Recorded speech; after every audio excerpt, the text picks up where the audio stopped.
مفتی صاحب کے چینل کو سبسکرائب کیجئے، لائک، کمنٹ اور شیئر کیجئے۔ آج کا مفتی صادق بسم قاسمی۔ اللہ الرحمن الرحیم۔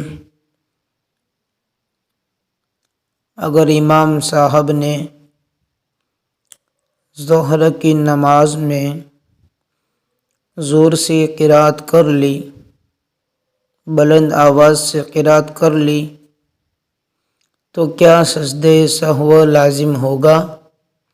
اسی طرح کوئی شخص الگ سے نماز پڑھ رہا ہے، تنہا فرض نماز پڑھ رہا ہے، تو اس کے لیے نماز میں قرات کا کیا حکم ہے؟ یعنی قرات آہستہ کرے گا یا وہ زور سے کرے گا؟ سوال کر رہے ہیں جناب فرید صاحب مہاراشٹر سے۔ جواباً عرض ہے کہ امام کے لیے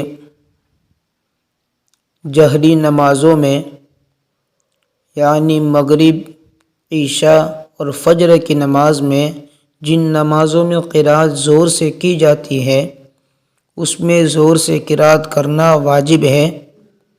اسی طرح آہستہ نمازوں میں یعنی ظہر اور عصر کی نماز میں آہستہ قرات کرنا واجب ہے۔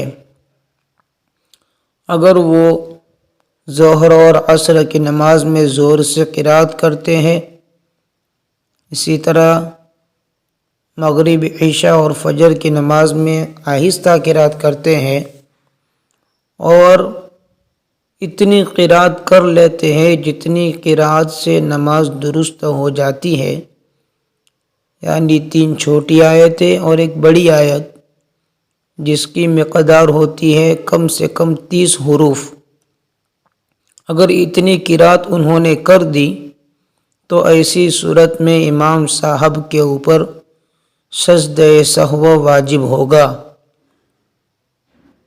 ان کے لیے نماز کے آخر میں سجدہ سہو کرنا لازم اور ضروری ہوگا۔ آپ کا دوسرا سوال تھا کہ اکیلے نماز پڑھنے والے کے لیے قرات کے سلسلے میں کیا حکم ہے؟ تو اکیلے نماز پڑھنے والے کے لیے اختیار ہے کہ وہ جس طرح چاہے قرات کر سکتا ہے۔ راجح قول کے مطابق وہ ظہر اور عصر کی نماز میں آواز سے قرات کر لیوے تب بھی کوئی حرج کی بات نہیں ہے، اس کے اوپر سجدہ سہو لازم نہیں ہوگا، لیکن اس کو چاہیے کہ اس میں وہ آہستہ ہی قرات کرے۔ اسی طرح مغرب، عشاء اور فجر کی نماز میں تنہا فرض نماز پڑھنے والے کے لیے افضل ہے کہ وہ ذرا زور سے تلاوت کرے، ذرا زور سے قرات کرے، یعنی اتنی زور سے کرے کہ قریب والا سن سکے، جہر کا کم سے کم اطلاق جس پر ہوتا ہے، یہ اس کے لیے افضل ہے۔ اگر وہ آہستہ کرتا ہے تب بھی کوئی حرج کی بات نہیں ہے، کیونکہ نماز میں آہستہ قرات کرنا یعنی ظہر اور عصر کی نماز میں آہستہ قرات کرنا اور مغرب، عشاء اور فجر کی نماز میں زور سے قرات کرنا، زور سے قرآن کریم پڑھنا، سورہ فاتحہ اور سورت کو، یہ یعنی کہ یہ جماعت کی نماز کے ساتھ خاص ہے۔